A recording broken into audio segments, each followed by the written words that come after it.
భక్తులందరికీ ఉగాది సందర్భాన మీకు మీ పిల్లలకు కుటుంబానికి అందరికీ కూడా ఆరోగ్యంతో మీరందరూ ఉండాలని మనస్ఫూర్తిగా కోరుతూ మనం ఈరోజు పంచాంగ శ్రవణం గురించి కొన్ని విషయాలు మనం తెలుసుకుందాం. శ్రద్ధతో వినండి, భక్తితో వినండి. ఈ సంవత్సరము విశ్వావసనామ సంవత్సరము. అయితే పంచాంగము అంటే 5 వారము, తిథి, నక్షత్రము, యోగము, కర్ణము ఇవన్నీ కూడా పూర్వం నుండి పంచాంగంలో వివాహాలు కానివ్వండి, గృహప్రవేశాలు కానివ్వండి, ప్రతి విషయంలో ఇది ఎంతో ప్రజలకు ఉపయోగపడుతుంది. కాబట్టి ఇవి మనం అన్నీ కూడా విషయాలు తెలుసుకున్నాము. ఈ సంవత్సరము మనకు కొన్ని గ్రహాలలో కొన్ని శుభగ్రహాలు, కొన్ని అశుభ గ్రహాలు ఉండడం వల్ల కొంత ప్రజల్లో అశాంతి, అధైర్యము ఇలాంటివి జరిగే అవకాశాలు ఉన్నాయి. ఇంకపోతే మనకు ఈ సంవత్సరము కర్తరి 4వ తారీఖు 5వ నెల 2025 సంవత్సరం మొదలుకొని మళ్ళా 29/5/2025 సంవత్సరం వరకు వాస్తు కర్తరి అంటే ఇంటి పనులు, మట్టి పనులు, రాతి పనులు, కథ పనులు చేయకూడదని చెప్పేసి ఇది కర్తరి యొక్క సిద్ధాంతం. ఇకపోతే మనకు 3వ ఒకటి ఉంది. 10వ తారీఖు 6వ నెల 2025 మొదలుకొని 10వ తారీఖు 7వ నెల 2025 గురుమౌఢ్యము అంటే వివాహాలు కానీ ఆచరించకూడదు. ఇకపోతే 26/11/2025 మొదలుకొని 12/2/2026 వరకు శుక్రమూఢం ఉంది. అంటే ఈ యొక్క మూఢం వలన మనం ఉపనయనాలు కానివ్వండి, గృహప్రవేశాలు కానివ్వండి, శుభకార్యాలు కూడా ఆచరించకూడదు. ఇకపోతే మనకు ఈ సంవత్సరము మనకు సరస్వతి నది పుష్కరాలు ప్రారంభమవుతాయి. దీని అర్థం ఏంటంటే పుష్కరాలకు తల్లిదండ్రులు లేనటువంటి వారు పితృ కార్యాలు కానివ్వండి, నదీ స్నానాలు కానీ ఇవన్నీ ఆచరించడం వల్ల మన వంశం వృద్ధి చెందుతుంది. అందుకుంటే మనకు ఎప్పుడు కూడా పుష్కరాలు వస్తుంటాయి. దీనికి అందరికీ తెలిసిన విషయాలు ఇవి. కొన్ని కొత్త విషయాలు మనం తెలుసుకుందాం. ఇకపోతే మనకు ఇది మనకు గ్రహణాలు కూడా ఈ సంవత్సరము మనకు 2 గ్రహణాలు ఉన్నాయి. ఈ గ్రహణాల వల్ల మనకు ఏంటంటే మనకు ఏ రాశి వాళ్ళు అయితే గ్రహణం ఉందో ఆ రాశి వాళ్ళు మనం ఈ గ్రహణాన్ని చూడకూడదు. అయితే 7వ తారీఖు 9వ నెల 2025 సంవత్సరము మనకు ఈ యొక్క చంద్రగ్రహణం ఉంది. అంటే కుంభరాశి వారు ఈ గ్రహణాన్ని చూడకూడదు. ఇంకపోతే 3వ తారీఖు 3వ నెల 2026 ఇది కూడా చంద్రగ్రహణం ఉంది. ఇది కూడా సింహరాశి వారు చూడకూడదు. కాబట్టి ఇకపోతే మనకు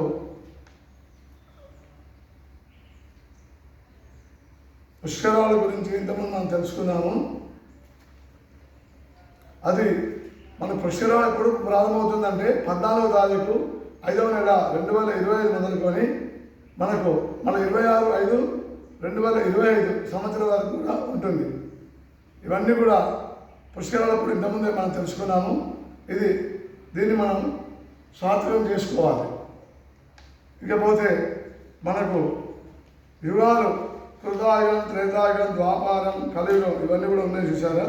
వీటిలో కూడా ఇప్పుడు కలియుగము 5 సంవత్సరాల పైనే మనకు ప్రారంభమైంది. కానీ మనం పేపర్ ద్వారా, టీవీల ద్వారా, ఛానల్ ద్వారా ఎన్నో చూస్తున్నాము. ఎన్నో ఘోరాలు, నేరాలు, అధర్మము, అన్యాయము, అక్రమము అన్నీ కూడా జరుగుతున్నాయి. దీనివల్ల మనకి ఎంత ప్రజలు అశాంతితో జీవిస్తున్నారో మీరే గమనించండి. అందుగురించి ఇకపోతే ఈ సంవత్సరం కూడా మనకు ఈ యొక్క రాశి ఫలాలు తెలుసుకుందాం. మేషరాశికి ఆదాయం 2 అయితే ఖర్చు 14.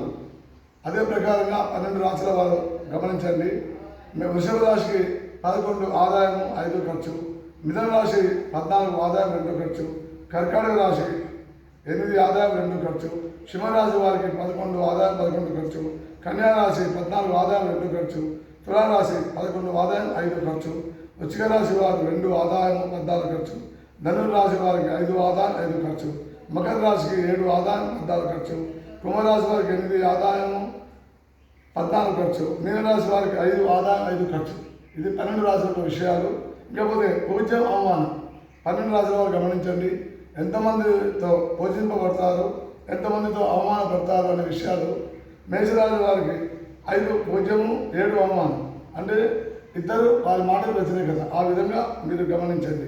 వృషభ రాశికి 1 పూజ్యం 3 అవమానం, మిథున రాశి 4 పూజ్యం 3 అవమానం, కర్కాటక రాశి 7 పూజ్యం 3 అవమానం, సింహరాశి 3 పూజ్యం 6 అవమానం, కన్యా రాశి వారికి 6 పూజ్యం 6 అవమానం, తులారాశికి 2 పూజ్యం 2 అవమానం, వృశ్చిక రాశికి 5 పూజ్యం 2 అవమానం, ధనుర్రాశికి 1 పూజ్యం 5 అవమానం, మకర రాశికి 4 పూజ్యం 5 అవమానం, కుంభరాశి 7 పూజ్యం 5 అవమానం, మీనరాశి 3 పూజ్యం 1 అవమానం. ఇది వీటి విషయం. ఇంకపోతే ఎవరికైతే నక్షత్రాలు ఉన్నాయో వారు గమనించండి. ఈ 0 ఆది శూన్య మహావ్యాధి, మధ్య శూన్య మహాభయం అంటే ఈ విధంగా మనకు ఎప్పుడైతే 0 వస్తుందో కొంచెం అనారోగ్యం చేయడం కానివ్వండి, అనుకున్న పనులు ఆలస్యంగా నెరవేయడం కానివ్వండి, ఇవన్నీ కూడా ఉంటాయి. కాబట్టి ఎప్పుడు ఏ నక్షత్రానికి 0 వచ్చిందో వాళ్ళు మనం భగవన్నామ స్మరణ కానీ చేసుకోవడం మంచిది. అశ్విని నక్షత్రానికి 1 0 ఉంది. మా తర్వాత పోతే రోహిణి నక్షత్రం 2 0 ఉన్నాయి. ఇంకా పోతే పునర్వస నక్షత్రానికి 1 0 ఉంది, పుష్యమి నక్షత్రానికి 1 0 ఉంది, ఆశ్లేష నక్షత్రానికి 1 0 ఉంది, మగా నక్షత్రానికి 1 0 ఉంది, అష్టా నక్షత్రానికి 1 0 ఉంది, చిత్తా నక్షత్రానికి 1 0 ఉంది, విశాఖ నక్షత్రం 2 0 ఉన్నాయి. ఇంకా పోతే మూలా నక్షత్రాలు 2 0 ఉన్నాయి, శ్రవణ నక్షత్రానికి 1 0 ఉంది, శతభిష నక్షత్రాలు 2 0 ఉన్నాయి, పూర్వాభాద్ర నక్షత్రానికి 1 0 ఉంది. ఈ 0 ఎవరైతే ఉన్నారో ఈ 0 ఉన్నటువంటి వారు మీరు జాగ్రత్త పడి మీరు శరీరాన్ని చక్కగా కాపాడుకోండి. ఆ సమయానికి భగవన్నామ స్మరణ చేయడము, వారానికి ఒకసారి కానీ దేవాలయానికి వెళ్ళడం కానీ ఇటువంటి చేసినట్టయితే మీకు ఆరోగ్యాలు బాగుంటుంది. 3 0 ఎవరికి ఏ నక్షత్రం లేదు. 3 0 అంటే నిష్ఫలితం భవేదంటే ఏది చేసినా కాకపోవడం. కానీ ఈ నక్షత్రాలకు ఈ సంవత్సరం 3 0 దేనికి రాలేదు. ఇంకపోతే మనకి ఈ సంవత్సరం పర్సంటేజ్ ఎట్లా ఉందన్నది గమనించండి. మనకు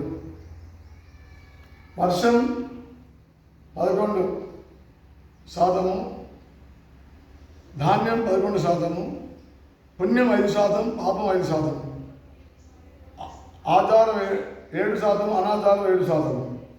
తర్వాత ఇదే ప్రకారంగా మనకు పురుషోత్పత్తి 19, స్త్రీయోత్పత్తి 9, న్యాయం 15, అన్యాయం 17.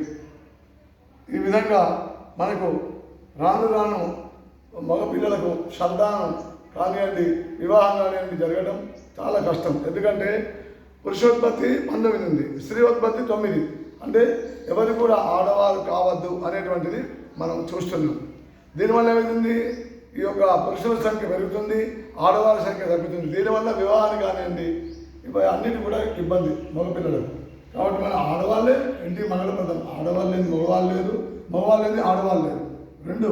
కానీ ఇప్పుడు సమాజంలో మనం ఎన్నో మరి కట్నాల మూలం కావచ్చు, మరి ఇబ్బందుల మూలాలు కావచ్చు, ఎవరు కూడా ఆడవాళ్ళు వద్దు అనేటువంటిది మనం చూస్తున్నాం, గమనిస్తున్నాం కూడా. కాబట్టి ఇవన్నీ కూడా ఈ సంవత్సరము ఇవన్నీ కూడా ఎంతో పెద్దగా ఉంది. చెప్పాలంటే ఇది ఒక 2 గంటన్నర పడుతుంది. కాబట్టి కొన్ని ముఖ్యమైన విషయాలు మాత్రమే తెలియవస్తున్నాం. ఇవి మీరు గమనించండి. ఇంకపోతే మనకు ఈ సంవత్సరము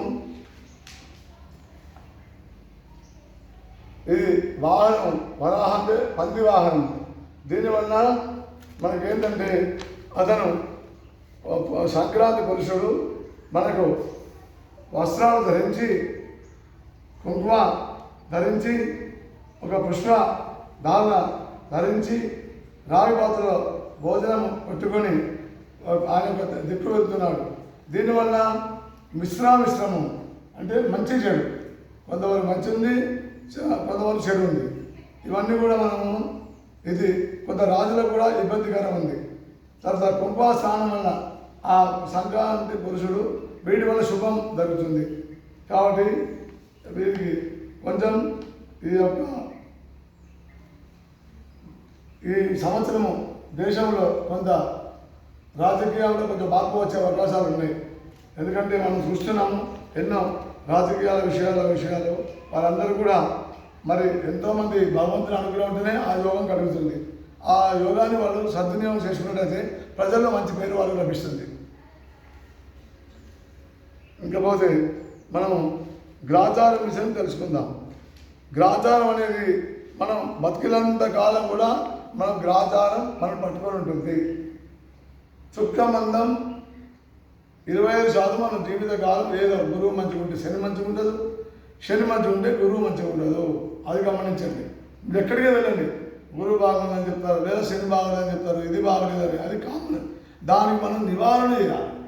అది సంవత్సరం మొత్తం రాసుడు 12, మేషరాశి మొదలుకొని మీనరాశి వరకు. అయితే ఈ సంవత్సరము గురువు మారుతున్నాడు మే 14వ తారీఖు నుండి. అయితే ఈ 12 రాజుల వారు గమనించండి, మే నుండి మధ్యాహ్నం మళ్ళీ వక్రీకరణ వచ్చింది. అంటే ఒక 2 నెలలు గురువు వెనక్కి వచ్చి మళ్ళీ ముందుకు.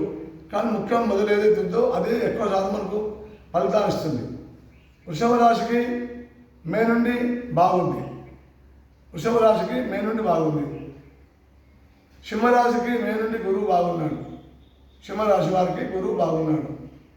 తులారాశి వారికి మే నుండి గురువు బాగున్నాడు. మన ఉగాది అనుకోండి అన్నిటి కూడా రాశులకు మే నుండి. ధనుసు రాశి వారికి గురువు బాగా ఉన్నాడు మే 14వ తారీఖు నుండి. కుంభరాశి వారికి గురువు బాగున్నాడు ఈ సంవత్సరం మే నుండి. అంటే వృషభ రాశి, సింహరాశి, తులారాశి, ధనుసు రాశి, కుంభరాశి 5 రాశుల వారికి ఈ సంవత్సరము బాగుంది. మిగతా 7 రాశుల వారికి కాస్త గురుబలం బాగలేదు. మీకు అల్గగా అర్థమయ్యేలాగా చెప్తున్నాను. కాబట్టి ఈ 7 రాశుల వారికి మరి 5 రాశుల వారు కూడా గురువు బాగుంటే శని బాగలేదు మరి సింహరాశికి. కాబట్టి ఏదో ఒకటి ఇంతకుముందు చెప్పాను. కాబట్టి మనం ఏం చేయాలి, వారానికి ఒకసారి దేవాలయం అందుబాటులో ఉన్నట్లయితే దేవాలయానికి వెళ్ళి చక్కగా దర్శనం చేసుకొని ప్రదక్షిణాలు చేసినట్లయితే మీకు ఓపిక ఉంటే హనుమంతాలు చదవండి. హనుమంతాలు చదివే ఉద్దేశం లేదనుకోండి, కనీసం తీర్థప్రసాద దృష్టిలో వచ్చినట్లయితే మీకు ఎంతో మనశ్శాంతి లభిస్తుంది. మనం కర్మను తప్పించలేము. గ్రాచారం అంటే మనం ఏ జన్మలో ఏ పాపం చేసామో పుణ్యం చేసామో మనం ఏం చేసామో మనకు తెలియదు. మన తల్లిదండ్రులు చేశారు, మన పెద్దల ఆశీస్సులో మనం విధంగా జీవించాము, మనకు ఏదో మన జీవితం మనం నడుస్తుంది ముందుకు. కాబట్టి ఇవన్నీ కూడా మనం ఎదుర్కోవాలంటే దైవశక్తి ఎంతో పెద్దది. అది మనకు అంతు చిక్కదు. మనం ఎంతో చూస్తున్నాం. అది ఎక్కడ ప్రాణం పోతుంది, జననం మరణం. మరి ప్రాణం పోతుంది, ఎక్కడ పోతుంది, జీవాత్మ ఏం చేస్తుంది, ఎంతమంది పరిశోధన చేస్తూనే ఉన్నారు. కానీ ఇప్పటికీ మనకు తెలవకుండా ఉంది. కాబట్టి మన కర్మను ఎవరు తప్పించలేదు, విధి రాత. కానీ మనం మాత్రం సాధ్యవంతులు కూడా ఎవరికి కూడా అపకారం చేయకూడదు. చేస్తే ఉపకారం చేయండి, లేకుంటే మౌనంగా ఉండండి. వాళ్ళకి అపకారం కానీ చేసినట్టయితే వారికి బాగుండదు. అది కూడా వారికి బుద్ధిపడుతుంది. కర్మ మధ్య లేకుండా కూడా ఎన్నో ఆలోచనలు వస్తాయి, చెడ్డ ఆలోచనలు వస్తాయి. కాబట్టి దీనికి సముద్రం లాంటి విద్య. మనకు తెలిసింది సముద్రంలో నీటి బిందె అంతా, తెలియంది అనంతం ఉంది ప్రపంచంలో. కాబట్టి ఎన్ని పుస్తకాలు చదివినా, ఎన్ని వేదాలు చదివినా కానీ తెలిసిన విద్య సముద్రం నీటి బిందె అంత మాత్రమే. తెలియంది అనంతం ఉంది. మన ఎన్ని ఉపనిషత్తులు ఉన్నాయి, ఎన్ని వేదాలు ఉన్నాయి, మన జీవితం చదివినా కానీ సరిపోదు. కానీ చాలామంది మనం ఎవరి యొక్క ఆరాధన వారిది. చాలామంది మనం చూస్తున్నాం, టీవీలలో కోట్ల మంది చూస్తున్నారు మనం చేసే విషయాలు మంచి చెడు సమాజంలో కూడా. కానీ ఈ దేవుడు గొప్ప, ఆ దేవుడు గొప్ప, ఈ దేవుడు చిన్న, ఆ దేవుడు గొప్ప, ఇదేని పూజించాలి, ఇవన్నీ మనకు హక్కు లేదు. మన ఎవరి ఆరాధన వాళ్ళకు, ఎవరి భక్తి వాళ్ళకు, ఎవరి శ్రద్ధ వాళ్ళకు. కానీ ఈ దేవుడు పూజించొద్దు అనే హక్కు మనకు లేదు. ఎవరిష్టం వాళ్ళు. మీకొద్ది నచ్చుతుంది, నాకొద్ది దేవుడు నచ్చుతాడు. కాబట్టి మనం అటువంటి భావన ఉన్నట్టయితే చాలా మంచిది కాదు. అది బట్టి చూసిన వాళ్ళే నవ్వుకుంటారు మనం చూసి. అదే ఏంది చెప్తున్నారు అంటాడు, సమాజంలో మనకు ఎంతో చురుకన అయిపోతారు. కాబట్టి ఎవరిష్టం వాళ్ళు మన దేవుడిని మనం చెప్తూ పోవాలి తప్ప ఈ దేవుడే చోటు దగ్గర వెళ్ళొద్దు, ఆ దేవుడు చాలా గొప్ప, ఈ దేవుడు ఇప్పుడు మనకి పూర్వం నుండి సృష్టి పుట్టింది, ఇప్పుడు కాదు, ఎన్ని కోట్ల నుండి సృష్టి పుట్టింది. ఎంతోమంది మనలాంటి వాళ్ళు పుట్టారు, పోయినారు, వస్తున్నారు, ఇంకా పుడుతున్నారు, పోతున్నారు, వస్తూనే ఉన్నారు. ఎన్నో మన తాత ముత్తాతలతో మనం వచ్చాం. మళ్ళీ మన పిల్లలు మన ముందు ఈ విధంగా ఉంటుంది కాబట్టి మనకు దాన్ని విమర్శించేంత హక్కు మనకు లేదు, మన వయసు సరిపోదు కూడా.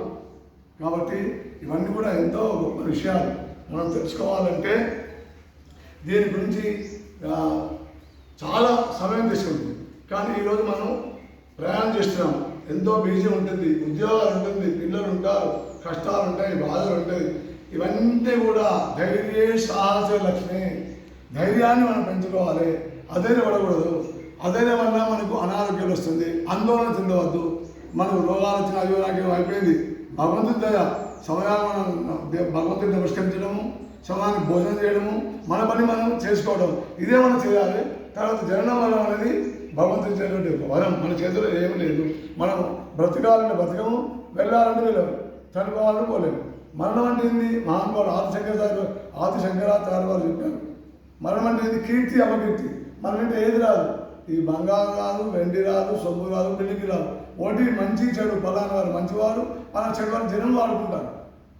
కాబట్టి మనం చాలా గమనించాలి. ఒక మాట మాట్లాడినట్టయితే స్లిప్ అయితే జనం పట్టుకుంటారు, ఎందుకంటే వీళ్ళు మాట్లాడుతున్నారు. కాబట్టి మనం వేదాలు ఏం చెప్పింది? సర్వే జన సుఖినో భవంతు, ప్రతి దాన్ని కూడా అందరూ బాగుండాలి అని చెప్పారు. కానీ ఇక్కడ ఒక్క కుటుంబమే స్వార్థానికి, నా కుటుంబమే బాగుండాలి, నా పిల్లలే బాగుండాలి, నేనే సంపాదించుకోవాలి, నేనే కోట్లు అనే భావన అది మంచి పద్ధతి కాదు. మనం ఇప్పుడు కూడా అందరూ బాగుండాలి. చేతనంత వరకు ఏం చెప్పారు ఆదిశంకరాచార్య వారు? చక్కటి విషయం. నీ చేతిలో ఉన్నంత వరకు ఎదురు వాళ్ళకి సహకరించండి. పరోపకారాయ ప్రయంతి వృక్ష, పరోపకారాయ కాంతి నద్య, పరోపకార దువంతి గావ, పరోపకార శరీరం. చెట్టు కూడా పళ్ళు అవి కూడా ఉపయోగం చేస్తున్నాయి, నదులు ప్రవేశిస్తున్నాయి, నీరు అందిస్తున్నాయి, తర్వాత ఆవులు కూడా పాలిస్తున్నాయి. కనుక మనం కూడా ఉన్నంత వరకు ఎదుటి వాళ్ళకి సహకరించండి. చూడు ఎంత చక్కగా ఈ విధంగా శ్లోకాలు ఉన్నాయి. యోసాంన విద్యాం తపోన దానం జ్ఞానం న శీలం న గుణ ధర్మ తే వృత్తిలో గేలు భరబోధ మన స్వరూపేణ విద్యాచరంతి. సువిద్య, తపము, దానము, జ్ఞానము, శీలము, సద్గుణం అనుకున్నట్టయితే భగవంతుడి యొక్క ఆశీస్సులు వాళ్ళకి లభిస్తుంది. ఇందులో తర్వాత సింహ శిశులపై, అంటే సింహం చిన్నగా ఉంటుంది, ఏనుపై దుమికి దాని గండచలనందని మాంసాన్ని భుజిస్తుంది. ఇది పరాక్రమవంతుల సాహస లక్షణం. అంటే ఈ చదువు చిన్న పెద్ద తారతమ్యం లేదు. చిన్నవాడు జ్ఞాని కావచ్చు, పెద్దవాడు కాకపోవచ్చు, అది భగవంతుడి దయ వల్ల ఉంటుంది. పెద్దవాడు మంచి జ్ఞాని కావచ్చు, చిన్నవాడు మూర్ఖుడు కావచ్చు. మన చేతిలో ఏది లేదు. యథార్థం చెప్పాలంటే మేము మనం ఆడవాళ్ళమైన మగవాళ్ళమైనమా, ఆడవాళ్ళని మనకి ఏం తెలుస్తుంది? పలానా మా తాత పేరు అంటున్నాం, మా వంశం అంటున్నాం, నా పేరు పోతూ చెప్తున్నాం అంతే. కానీ ఏ జన్మ తర్వాత మనం వచ్చాం, ఎన్ని తాత తర్వాత మనం వచ్చాం. కాబట్టి మనం ఈరోజు మనం చూస్తున్నాము. కాబట్టి ఈ యొక్క సమాజంలో కూడా మనం అందరం కూడా ప్రతి వారు ప్రపంచంలో ఉండేటువంటి మానవులందరూ కూడా జాతి, మత, కుల, లింగ భేదం లేకుండా ప్రతి వారు కూడా చక్కగా మీకు భగవంతుని యొక్క అనుగ్రహం ఉండాలని మనస్ఫూర్తిగా కోరుకుంటున్నాము. ఎందుకంటే ఇంతకుముందు చెప్పారు, చాలామంది భయపడుతుంటారు. ఒక వయసు వచ్చిన తర్వాత బాడీ పర్మిట్ చేయదు, కానీ భయపడదు. ఆ సమయంలో మనం చెడ్డ అలవాటుని అనుకోండి పక్కన పడేసి చక్కగా భగవంతుని స్మరించుకోవడము, ధ్యానం చేసుకోవడము, సమయానికి భోజనం చేసుకోవడము, ఈ విధంగా చేతనంత వరకు కలవు కేశవ కీర్తనం నామజపం చేయండి. మీకు పుస్తకాలు చదవాలనుకోండి, గంట పడుతుంది, శాస్త్రనామార్చనాలన్నీ కూడా. దాని గురించి మనం ఏం చేయండి? ఓం నారాయణాయ నమః అష్టాక్షరి 11 సార్లు జపం చేయండి. ఓం నమ శివాయ పంచాక్షరి 11 సార్లు జపం చేయండి. ఓం గోమాత్రే నమః అమ్మవారి మంత్రం, ఓం శ్రీమాత్రే నమః అమ్మవారి మంత్రం, ఓం లలితాయ నమః, ఓం శ్రీరామదూతాయ నమః. ఈ నామాలు ఎన్నున్నాయి చెప్పండి. కళ్ళు మూసుకొని ప్రశాంతంగా దేవాలయంలో కానీ ఇంట్లో కానీ కూర్చొని ఈ జపం చేసుకున్నట్లయితే మీకు మనశ్శాంతి లభిస్తుంది. మనశ్శాంతి లభించాలంటే కేవలం దేవాలయం కానీ ప్రశాంతమైన వాతావరణంలో కూర్చోవాలి. ఈ విధంగా మనం చేసినట్లయితే మనకు మేలు కలుగుతుంది. ఇక ఈ విధంగా ఇవన్నీ కూడా కొన్ని విషయాలు మనం తెలుసుకున్నాము. కాబట్టి మీ అందరూ కూడా బాగుండాలని మనస్ఫూర్తిగా కోరుకుంటున్నాను. సర్వే జన సుఖినో భవంతు. ఓం స్వస్తి.